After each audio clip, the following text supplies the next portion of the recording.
6 ની અંદર આપણે ચેપ્ટર 2 પૂર્ણ સંખ્યાઓ તો પૂર્ણ સંખ્યાઓ વિશે આપણે ભણતા તેની અંદર આપણે સ્વાધ્યાય 2.1 આવ્યા હતા એની અંદર આપણે તમને દાખલા નંબર 7 સુધી શીખવાડી દીધું હવે દાખલા નંબર 8 આવ્યા હવે દાખલા નંબર 8 ની અંદર જો તેની અંદર શું છે તો નીચે આપેલા વાક્યોમાંથી કયું વાક્ય ખરું છે અને કયું વાક્ય ખોટું છે તમારે તેની અંદર પહેલું છે કે શૂન્ય એ સૌથી નાની પ્રાકૃતિક સંખ્યા છે તો શૂન્ય એ સૌથી નાની પ્રાકૃતિક સંખ્યા તો બોલો સાચું કે ખોટું તો શૂન્ય એ સૌથી નાની પ્રાકૃતિક સંખ્યા સૌથી નાની કઈ છે 1 છે શૂન્ય છે નહીં તો ત્યાં શું આવશે ખોટું શું આવશે ખોટું આવશે કેમ કે પ્રાકૃતિક સંખ્યાની શરૂઆત 1 થી થાય 0 થી થતી નથી પછી જો બીજું છે 400 એ સંખ્યા 399 ના પહેલા આવતી સંખ્યા છે 400 એ 399 ની પહેલા ના આવે પણ ક્યારે આવે પછી આવે પહેલા આવતી નથી તો એ પણ કેવું છે ખોટું પછી નંબર 3 તો એની અંદર ત્રીજા નંબરનું આપણને આપેલું શૂન્ય સૌથી નાની પૂર્ણ સંખ્યા છે તો આપણને ખબર છે કે પૂર્ણ સંખ્યાની શરૂઆત ક્યાંથી થાય શૂન્યથી થાય છે ક્યાંથી થાય છે શૂન્ય તો શૂન્ય સૌથી નાની પૂર્ણ સંખ્યા છે તો શું આવશે સાચું શું આવશે સાચું નંબર 4 600 એ સંખ્યા 599 ના પછી આવતી સંખ્યા છે તો 600 એ સંખ્યા 599 ના પછી તો સાચું છે 599 પછી શું આવે 600 જ આવે બરાબર તો પછીની કીધી છે એટલે થશે સાચું કઈ આવશે સાચું પછી પાંચમા નંબરનું તો પાંચમા નંબરનું દરેક પ્રાકૃતિક સંખ્યા પૂર્ણ સંખ્યા છે ધ્યાન રાખજો ધ્યાનથી સાંભળજો દરેક પ્રાકૃતિક સંખ્યા એ પૂર્ણ સંખ્યા છે તો કેવો આવશે સાચું કેવો આવશે સાચું કેમ કે દરેક પ્રાકૃતિક સંખ્યાની શરૂઆત 1 થી થાય પૂર્ણ સંખ્યાની શરૂઆત ક્યાંથી થાય 0 થી થાય એટલે પ્રાકૃતિક સંખ્યાઓ બધી જ પૂર્ણ સંખ્યાની અંદર આવી એ પણ કેવો આવશે સાચું કેવો આવશે સાચું પછી જો છઠ્ઠા નંબરનું છે તો દરેક પૂર્ણ સંખ્યા પ્રાકૃતિક સંખ્યા છે હવે દરેક પૂર્ણ સંખ્યા પ્રાકૃતિક સંખ્યા છે તો આની અંદર તમે જોજો દરેક પૂર્ણ સંખ્યા પ્રાકૃતિક સંખ્યા ના કહેવાય કેમ કે 0 એ પૂર્ણ સંખ્યા છે પણ પ્રાકૃતિક છે નહીં માટે આપણે એના માટે શું લખી શકીએ ખોટું શું આવશે ખોટું પછી સાતમા નંબરનું જે છે એની અંદર જો તો બે અંકોની પૂર્ણ સંખ્યાની પહેલા આવતી સંખ્યા એક અંકની ન હોઈ શકે બે અંકની પૂર્ણ સંખ્યાની પહેલા તો બે અંકની પૂર્ણ સંખ્યા લઈએ એની પહેલા આવતી સંખ્યા એક અંકની ન હોઈ શકે તો ખોટું છે હોઈ શકે કેમ ના 10 ની પહેલા કઈ આવે 9 તો એક અંકની થઈ કેટલા અંકની થઈ એક અંકની તો એ ખોટું કેવું છે ખોટું આની અંદર તમે જોજો મેં અહીંયા 1 2 3 4 એવા નંબર આપ્યા છે તમને જે ટેક્સ્ટ બુક્સ છે બરાબર તો એ ચોપડીની અંદર તમને ABCD એ નંબર આપેલા છે બરાબર પછીનું જો 1 એ સૌથી નાની પૂર્ણ સંખ્યા છે તો 1 એ સૌથી નાની પૂર્ણ સંખ્યા એ ખોટું છે તો સૌથી નાની પૂર્ણ સંખ્યા કઈ છે 0 કઈ છે 0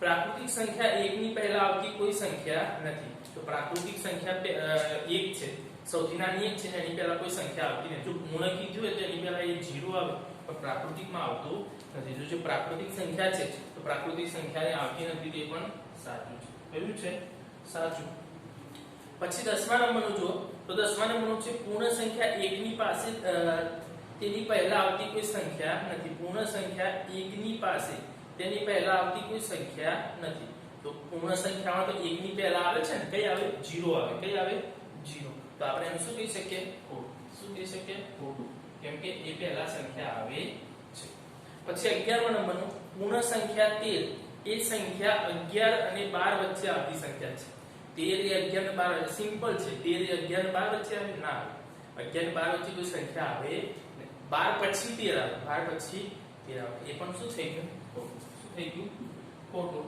પછી 12મા નંબરનું તો 12મા નંબરની અંદર જો પૂર્ણ સંખ્યા શૂન્ય પાસે તેના પહેલા આવતી કોઈ સંખ્યા નથી પૂર્ણ સંખ્યા 0 પાસે શૂન્ય પાસે આવતી પહેલા કોઈ સંખ્યા નથી તો સાચું શૂન્ય પહેલા કોઈ સંખ્યા આવતી નથી એની પછી 13મા નંબરનું છે બે અંકની સંખ્યા પછી આવતી સંખ્યા હંમેશા બે અંકની જ હોય બે અંકની સંખ્યા હોય એની પછી આવતી સંખ્યા હંમેશા બે અંકની હોય તો ખોટી વસ્તુ એ સાચું છે ને કેમ કે 99 પછી 100 આવે 100 એ કેવી થાય 3 અંકની સંખ્યા અને 99 એ બે અંકની સંખ્યા માટે આપણે એમ કહી શકીએ કે ખોટું છે કેવું છે ખોટું તો આ રીતે આપણને સાચા ખોટા કે એની અંદર ધ્યાન રાખવાનું કે કેવી રીતે આપણને આપેલા છે તો એમાંથી આપણને ખબર પડશે કે એ કેવી રીતે આપણે લખી શકીએ છીએ તો આ તે રીતે આપણને સાચા ખોટા આપ્યા હતા એ આપણે એને આ રીતે દર્શાવી શકાય કે સાચું છે કે ખોટું હવે બીજો પોઈન્ટ આવે છે પૂર્ણ સંખ્યાના ગુણધર્મો.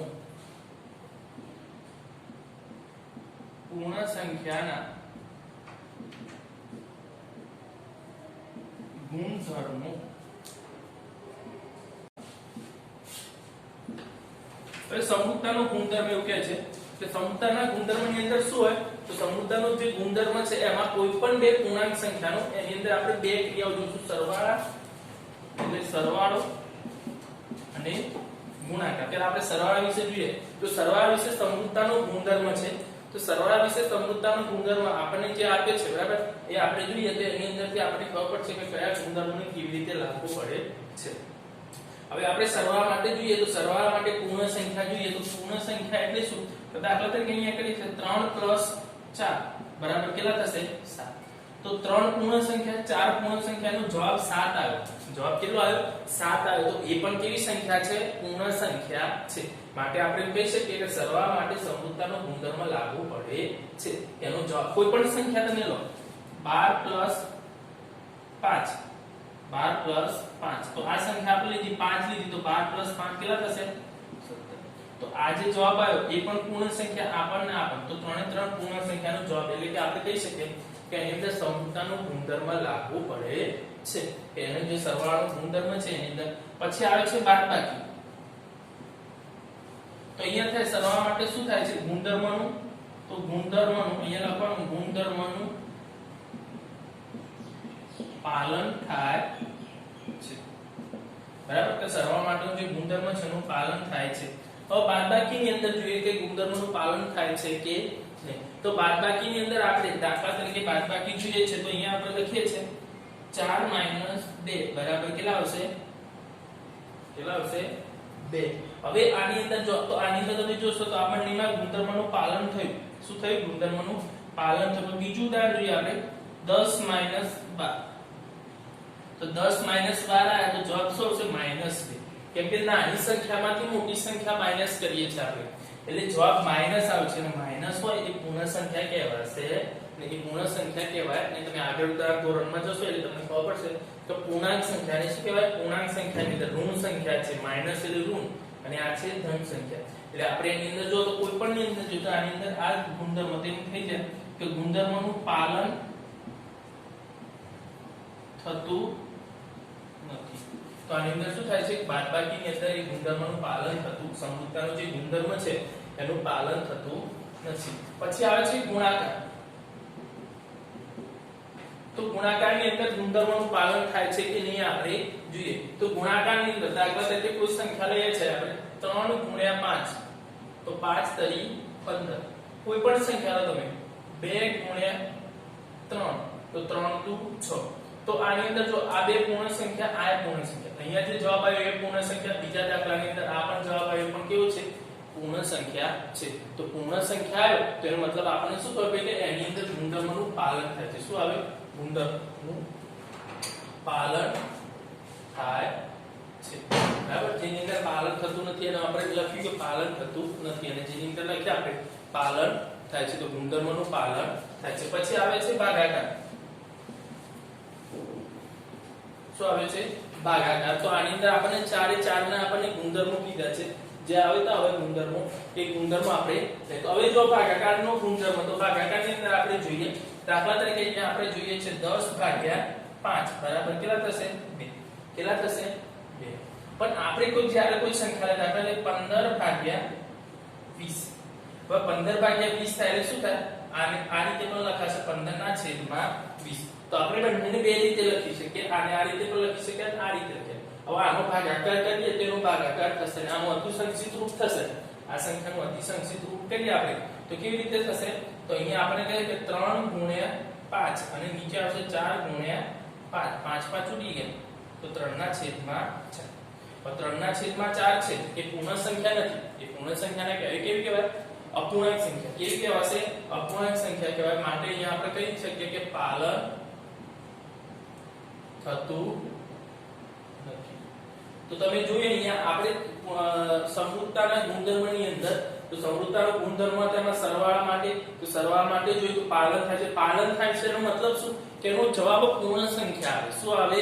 પૂર્ણ સંખ્યા આવવો જોઈએ, તો જ આપણે એને કહી શકીએ પાલન થાય છે. જો જવાબ પૂર્ણ સંખ્યા ના આવે તો આપણે કહી શકીએ પાલન થતું નથી. તો સરવાળાની અંદર કોઈ પણ ઉદાહરણ લો તમે તો એની અંદર પાલન થતું આપણને જોવા મળશે. બાદબાકીની અંદર જો તમે તો એની અંદર પાલન થતું અમુકમાં પાલન થાય છે એટલે ટૂંકમાં આખો એની જોઈએ આપણે તો હવે જેની અંદર તો એ પાલન થતું નથી. ગુણાકારની અંદર પણ કોઈ પણ પૂર્ણ સંખ્યા લો તેમાં પણ પાલન થાય છે અને ભાગાકારની અંદર તમે જુઓ તો એની અંદર પાલન થતું નથી. તો આ રીતે આપણે કયા ગુણધર્મનું કેવી રીતે આપણે લેવાનું છે એ આપણે જોવાનું કે પાલન થાય છે કે નહીં. બરાબર? તો એ જે સંખ્યા આપણે જોઈ તેમાં આપણને ખબર પડે કે પૂર્ણ સંખ્યાનું પાલન થાય છે કે નહીં. હવે જો તો ભાગાકાર, આ ભાગાકારની ક્રિયા કરી આપણે તો ભાગાકારની ક્રિયા કરીએ તો પૂર્ણ સંખ્યાની 0 થી ભાગાકાર શક્ય નથી. કોઈ પણ સંખ્યાને આપણે ભાગાકાર કરવો છે 0 સાથે ભાગાકાર કરવો છે તે શક્ય છે નહીં. કેમ કે એનો ભાગાકાર 0. જવાબ શું આવશે? 0. એટલે જે ગુણધર્મ આપણે જોઈએ છે ગુણધર્મની અંદર જોવાનું આપણે કે એમાં ગુણધર્મ તો આપણને સમૃદ્ધતા માટે 4 ક્રિયાઓ આપણને આપેલી છે. પછી જે આવશે બીજો ગુણધર્મ આવશે એમાં આપણે સરવાળા અને ગુણાકારના ગુણધર્મનું જ આપણે એના ગુણધર્મો સરવાળો અને ભાગાકાર એ સરવાળો અને ગુણાકારના ગુણધર્મો જોવાના છે, બીજા જોવાના છે. પણ અત્યારે તમે યાદ રાખ્યું કે પાલન થાય છે કે નહીં. પાલન થાય એટલે આપણને ખબર પડી જાય કે એ જે ગુણધર્મ છે એ લાગુ પડે છે કે. હવે આપણે બીજો ગુણધર્મ જોઈએ. કયો? બીજો. તો બીજો ગુણધર્મ છે ક્રમનો ગુણધર્મ. કયો? ક્રમનો ગુણધર્મ. હવે ક્રમના ગુણધર્મની અંદર આપણે બે જ ક્રિયા જોવાની છે. કઈ? તો સરવાળો અને ગુણાકાર. કઈ બે ક્રિયા? સરવાળા અને ગુણાકાર. બીજી કોઈ ક્રિયા જોવાની છે એ બે ક્રિયા આપણે ક્રમના ગુણધર્મ માટે જોઈશું. તો જે બીજો ગુણધર્મ છે એનો ક્રમનો ગુણધર્મની અંદર શું છે? તો જ્યારે કોઈ પણ બે પૂર્ણાંક સંખ્યા આપણને આપેલી હોય એ બે પૂર્ણાંક સંખ્યા તો ક્રમના ગુણધર્મની અંદર કોઈ પણ બે પૂર્ણાંક સંખ્યા આપણને આપી છે અને એ બે સંખ્યાનો આપણે ક્રમ બદલીએ. અહીંયા આવે છે ક્રમનો. તો ક્રમના ગુણધર્મમાં પહેલો છે સરવાળા. તો સરવાળાની અંદર ક્રમનો ગુણધર્મની અંદર સરવાળા. તો સરવાળાની અંદર આપણે જોઈએ કે જ્યારે કોઈ પણ ક્રમ બદલીએ છે સરવાળાની અંદર તો ઉદાહરણ જોઈશું એટલે આપણને તમને સરળતાથી યાદ આવશે. દાખલા તરીકે 5 + 4 બરાબર કેટલા થાય? 9. સરવાળો કરો તો 9 થાય. હવે 4 ને આગળ લાવી દે તો 4 + 5 બરાબર પણ 9. એટલે જવાબમાં કોઈ ફેરફાર થતો નથી. ક્રમ બદલ્યો, આપણે સંખ્યા શું કરી એને બદલી નાખી. પહેલી હતી પછી લીધી, પછી હતી પહેલી, પણ જવાબમાં કોઈ ફેર થતો નથી. 9 ના 9 જ રહેશે. માટે આપણે એને કહી શકીએ કે સરવાળા માટે શું થાય છે? પાલન થાય છે. જે ગુણધર્મ છે એ ગુણધર્મનું પાલન થાય છે. પછી ગુણાકાર માટે જોઈએ તો ગુણાકાર આમાં કોઈ પણ તમે ઉદાહરણ લો તો તમને આઈડિયા આવી જશે કે એની અંદર પાલન થાય છે કે નહીં. તો એની અંદર આપણે જોવાનું કે જેટલા પણ આપણે ગુણધર્મો આપ્યા છે એ કયા ગુણધર્મો આપ્યા છે અને કેવી રીતે આપણે આપી શકીએ. હવે ગુણાકારની અંદર અહીંયા જોઈએ તો 3 * 5 બરાબર 15 અને 5 * 3 બરાબર પણ કેટલા થશે? 15. એટલે કે એની અંદર જોઈએ આપણે તો કોઈ પણ ક્રમ બદલી નાખ્યો. 5 પહેલા હતા પછી હતા તો પહેલા કરી દીધા પણ જવાબમાં કોઈ ફેર થતો નથી. જવાબ તો બંનેનો કેવો આવે છે? સરખો આવે છે. તો માટે આપણે કહી શકીએ કે ગુણાકાર માટે ક્રમનો ગુણધર્મનું પાલન થાય છે. શું થાય છે? ક્રમના ગુણધર્મનું પાલન થાય છે. તો ગુણાકારની અંદર અને સરવાળાની અંદર બંનેની અંદર ક્રમનો જે ગુણધર્મ છે એનું પાલન થાય છે. પછી જો આ બે ક્રિયા જોડે છે. ત્રીજો ગુણધર્મ છે જૂથનો. જૂથ એટલે તો તમને ખબર છે કે બે આપણે કોઈ પણ સંખ્યા હોય એના જૂથ બનાવવાના. 2 ના પછી 3 નું 4 નું. તો જૂથનું. તો જૂથની અંદર પણ પહેલી ક્રિયા આપણે જોઈએ સરવાળો. તો સરવાળાની અંદર એનું પાલન થાય છે કે નહીં આપણે જોવાનું છે. હવે જૂથમાં દાખલા તરીકે કોઈ સંખ્યા લખીએ છે આપણે 3 + 2 + 5 બરાબર. જો 3 + 2 તો બંનેનો આનો સરવાળો કરીએ આપણે 3 + 2 તો કેટલા થશે? 5. તો 5 + 5 બરાબર કેટલા થશે? 10. આ આપણે જૂથ બનાવીને આપણે એને લખ્યું. હવે જૂથ બદલી નાખીએ. એટલે શું કરીએ આપણે? અહીંયા 5 + 2 + 3 કરી દીધું. તો 5 + 2 તો 5 + 2 કેટલા થાય? 7 + 3 બરાબર 10.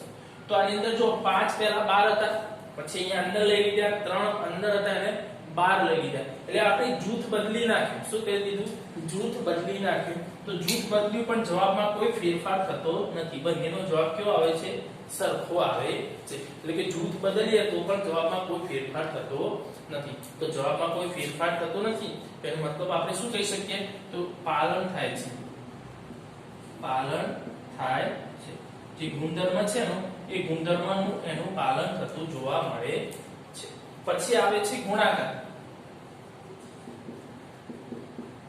તો જૂથનો જ ગુણધર્મ ગુણાકારની અંદર તો ગુણાકારની અંદર કોઈ સંખ્યા આપણે લઈએ છે દાખલા તરીકે 2 ગુણ્યા 3 ગુણ્યા 4 બરાબર આ સંખ્યા આપણે લીધી છે તો 3 દુ 6 ગુણ્યા 4 અને 6 ચોક 24 આનો જવાબ શું આવ્યો 24 હવે જૂથ બદલી નાખે 4 ની અંદર લઈએ 3 ને બહાર લઈએ તો 2 ગુણ્યા 4 ગુણ્યા 3 તો આ બંનેનો ગુણાકાર કરે તો 4 દુ 8 ગુણ્યા 3 8 તરી 24 તો આમાં પણ જો આપણે જૂથ બદલી નાખ્યું જૂથ જે આગળ આપણને આપેલું હતું એમાંથી આપણે ચેન્જ કરી દીધું તો ચેન્જ કરી દીધું તો પણ એટલે કે એને બદલી નાખ્યું તો પણ જવાબમાં કોઈ ફેરફાર થતો નથી બંનેનો જવાબ કેટલો આવે છે 24 જ આવે છે કેટલો આવે છે 24 તો બંનેનો જવાબ 24 આવે છે માટે આપણે કહી શકીએ કે પાલન થાય શું થાય છે એનું એ ગુણધર્મ જે છે એ ગુણધર્મનું આની અંદર પાલન થાય છે તો આ રીતે આપણે જે પણ ગુણધર્મ આપણને આપે છે તો ત્રીજો જે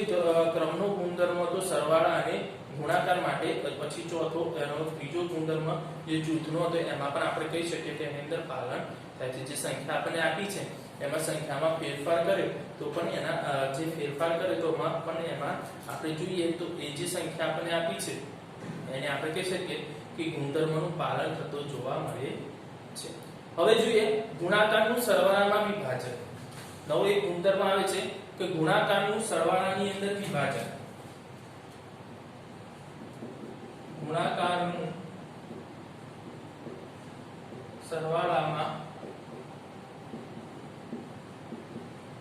વિભાજન બરાબર 9 પોઈન્ટ અહીંયા આપણે એક ગુણાકારનું સરવાળામાં વિભાજન તો આની આપણે જે ક્રિયા ગુણાકાર જે આપણને આપ્યો છે કે ગુણાકારનું આપણે સરવાળામાં વિભાજન કરવું છે તો કેવી રીતે કરી શકાય કે સરવાળાની અંદર આપણે વિભાજન જે સંખ્યા આપણને આપી છે એ સંખ્યાને આપણે વિભાજન કરી શકીએ કે કોઈ પણ ત્રણ સંખ્યા દાખલા તરીકે આપણને કોઈ સંખ્યા આપી a ગુણ્યા b પ્લસ c આજની આપણને સંખ્યા આપેલી છે આપણે a ની કિંમત આપણે ધારીએ કે a માં કોઈ પણ સંખ્યા આપીએ b માં અને c માં ત્રણેયમાં અલગ અલગ સંખ્યા આપણને આપેલી છે એનું વિભાજન કરવું છે તો વિભાજન કેવી રીતે તો a નો b જોડે ગુણાકાર અને પછી a નો c જોડે ગુણાકાર કરીશું એટલે એની અંદર સરવાળામાં વિભાજન કરી દે આપણે તો કેવી રીતે તો અહીંયા આવશે તો a ગુણ્યા b પ્લસ અહીંયા આવશે a ગુણ્યા c તો a નો બંને જોડે આપણે ગુણાકાર કરી દીધો તો એનો બંને જોડે ગુણાકાર કરી દીધો એટલે આપણે એનું વિભાજન કરી લીધું શું કરી દીધું વિભાજન આપણને કોઈ ઉદાહરણ આપ્યું તેમાંથી આપણે ખબર પડી જશે કે કેવી રીતે આપણે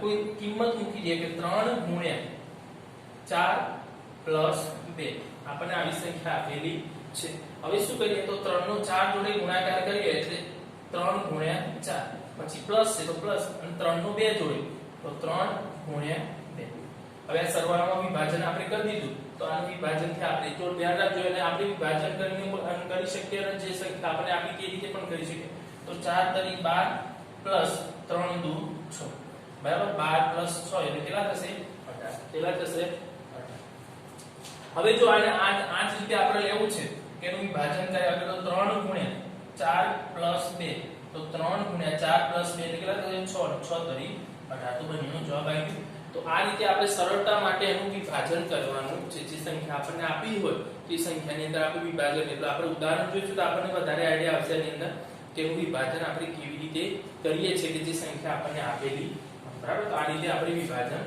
કરીશું પછી આગળ બીજો એક ગુણધર્મ આ વિભાજનનો ગુણધર્મ હતો ચોથા નંબરનો પાંચમા નંબરનો આપે છે તટસ્થ સંખ્યાનો કઈ સંખ્યાનો તટસ્થ સંખ્યા તટસ્થ શબ્દ પરથી જ આપણને ખબર પડી તટસ્થ એટલે એ જે હોય એ જ એનો જવાબ જે સંખ્યા આપણને આપી હોય એ જ સંખ્યા આપણે એનો જવાબ આવે તો તટસ્થ સંખ્યા માટે પણ આપણે બે ક્રિયા જોઈએ સરવાળા અને ગુણાકાર માટે તો સરવાળા અને ગુણાકાર માટેની તટસ્થ સંખ્યા જોઈએ તેમાં આપણને ખબર પડશે કે કેવી રીતે આપણે લખીએ બરાબર તો તટસ્થ સંખ્યા પાંચમા નંબરનો ગુણધર્મ છે તટસ્થ સંખ્યા હવે તટસ્થ સંખ્યાનો એની અંદર પેલો સરવાળો તો સરવાળા માટે જોઈએ આપણે તો સરવાળા માટે તટસ્થ સંખ્યા માટે આપણે જોઈએ છે કે કોઈ એવી સંખ્યા આપણે તટસ્થ સંખ્યા માટે સરવાળા માટે લેવાની છે તો સરવાળા માટે તટસ્થ સંખ્યા શૂન્ય થાય કઈ થાય શૂન્ય દાખલા તરીકે 3 + 0 બરાબર કોઈ પણ સંખ્યા લઈએ 15 + 0 બરાબર 15 0 + 4 બરાબર 4 એટલે એના પરથી તમને આઈડિયા ખબર પડી ગઈ હશે કે કોઈ પણ સંખ્યાનો 0 સાથે સરવાળો કરીએ તો જવાબ શું મળશે જે સંખ્યા છે એ જવાબ મળે એમાં જવાબમાં ફેરફાર થશે નહીં એટલે ધ્યાન રાખવાનું તટસ્થ સંખ્યા ઘટક જે છે ઘટક સંખ્યા બરાબર તો એમાં જે આપણને આપેલું છે તેમાં આપણને ખબર પડી ગઈ કે એની અંદર તટસ્થ સંખ્યા આપણે કેવી રીતે લખવાની છે તો આપણે એમ કહી શકીએ કે સરવાળા માટેની તટસ્થ સંખ્યા 0 0 કઈ થશે 0 સરવાળા માટેની તટસ્થ સંખ્યા કઈ થશે 0 થશે તો આ આપણે જોયું આ સરવાળા માટે જોયું પછી આવે છે આપણે ગુણાકાર માટે તો ગુણાકાર માટે હવે ગુણાકાર માટેની આપણે જોઈએ કે જે સંખ્યા આપણને ગુણાકાર માટે આપે તો એ ગુણાકાર માટે હવે ગુણાકાર માટે શું કરીશું કે કોઈ પણ સંખ્યા દાખલા તરીકે કે 4 * 1 બરાબર 4 6 * 1 બરાબર 6 17 * 1 બરાબર તો તમે જોયું કે કોઈ પણ સંખ્યાનો એક જોડે ગુણાકાર કરવામાં આવે એટલે એક સાથે ગુણાકાર કરવામાં આવે છે તો એક જોડે ગુણાકાર કરવામાં આવે ત્યારે જવાબ શું મળે છે સંખ્યા પોતે જો 4 નો એક જોડે એટલે 4 6 નો એક જોડે એટલે 6 17 નો એક જોડે એટલે 17 તેના પર તમને ખબર પડી કે ગુણાકાર માટેની તેની અંદર આપણે લખી શકીએ કે ગુણાકાર માટેની તટસ્થ સંખ્યા કઈ થાય 1 થાય કઈ થાય આ 1 છે ને અહીંયા 0 સરવાળા માટેની તટસ્થ સંખ્યા 0 છે અને ગુણાકાર માટેની તટસ્થ સંખ્યા કઈ છે 1 છે કઈ છે તો આ રીતે આપણને જે સંખ્યા આપેલી હતી બરાબર એના પરથી આપણે કહી શકીએ કે એ જે સંખ્યા છે એને આપણે લખી શકીએ જે સંખ્યા આપણે લખી છે બરાબર તો આ તટસ્થ સંખ્યાનો એનો ગુણધર્મ છે કે તટસ્થ સંખ્યાની અંદર આપણે કઈ સંખ્યા લઈ શકીએ હવે જો એના આધારે આપણે કેટલાક ઉદાહરણ જોઈએ તો આપણને સરળતાથી યાદ રહેશે કે એ જે છે બરાબર કે કયા ગુણધર્મોનું કેવી રીતે આપણે પાલન કરવાનું છે અને કયા ગુણધર્મોનો ત્યાં ઉપયોગ થાય હવે જો અહીંયા આપણને કીધું છે કે અહીંયા એક ઉદાહરણ આપ્યું છે 5મા નંબરનું ઉદાહરણ ચોપડીની અંદર એમાં કીધું એક સ્કૂલની કેન્ટીન દરરોજ ભોજન માટે ₹20 અને દૂધ માટે ₹4 લે છે તો આ બાબતમાં તમે 5 દિવસમાં કેટલા નાણાં ખર્ચેલા હશે એટલે કે 5 દિવસની અંદર આપણે તો જે આપણને આપેલા હતા બરાબર તેનો ખર્ચ કેટલો છે ઉદાહરણ નંબર આપણે 5 આપ્યું છે ટેક્સ્ટ બુક ની અંદર તો 5મા ઉદાહરણની અંદર શું કીધું છે દરરોજ ભોજન માટે તો ભોજન માટે તો દરરોજ ભોજન માટે ના રૂપિયા બરાબર તો કેટલા રૂપિયા આપેલા છે 20 રૂપિયા કેટલા આપ્યા છે 20 રૂપિયા